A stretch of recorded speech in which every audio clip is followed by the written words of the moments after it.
The first Football Manager 22 little trailer video has just been released by Sports Interactive about half an hour before I've recorded this video. The first thing that I've seen, in the start menu, you've got a new game mode which is called Versus Mode, which is apparently coming in 2022, and it's linked to the FM Club thing that you need to sign up on their website. I have no idea obviously what that's about, I don't work for them, but that is something that could be quite interesting. My guess, and this is pure speculation, is that Versus Mode will basically be where you can export your team, but you could play against somebody else on any part of the world who's also exported their team, and you can have a little tournament or something like that. Next up, we can see what seems to be some more in-depth customization for your character. I think these might be eyebrows, but that kind of shows that there might be some slightly more details you can do to your eyes, your nose, your ears, and all sorts of fancy cool stuff. And I guess beards, which would be quite handy. We then get a section which talks about working closer with the Backroom Staff.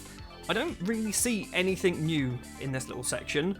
It might be that we've got slightly more detailed information when it comes to actually getting information from staff. Maybe staff have more attributes, things like that.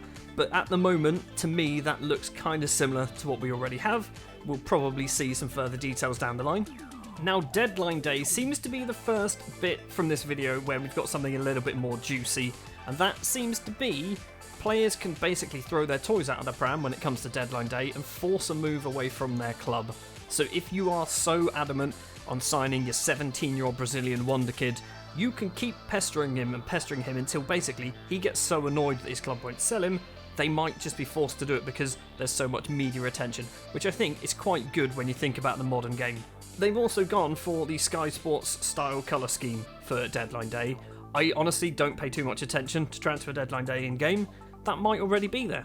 Something really exciting for all of you data nerds out there, which I am not a data nerd, so this doesn't really interest me a huge amount, but you now have what is the Data Hub, which seems to just show all the information that's already in the game that kind of came in the last iteration in FM21.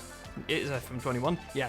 So a lot of stuff that came in there through the Sky Sports sort of data information, but it all seems to be kind of collected into one place now, which is probably a lot more useful than how it used to be in FM21.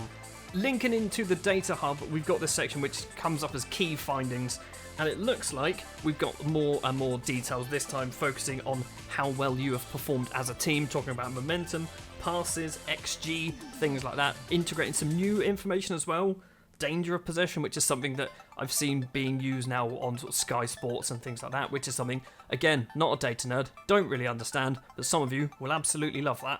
The final exciting question mark part of the video is when they show off one brand new role, and that is a wide centre back, which can be on defend, support or attack.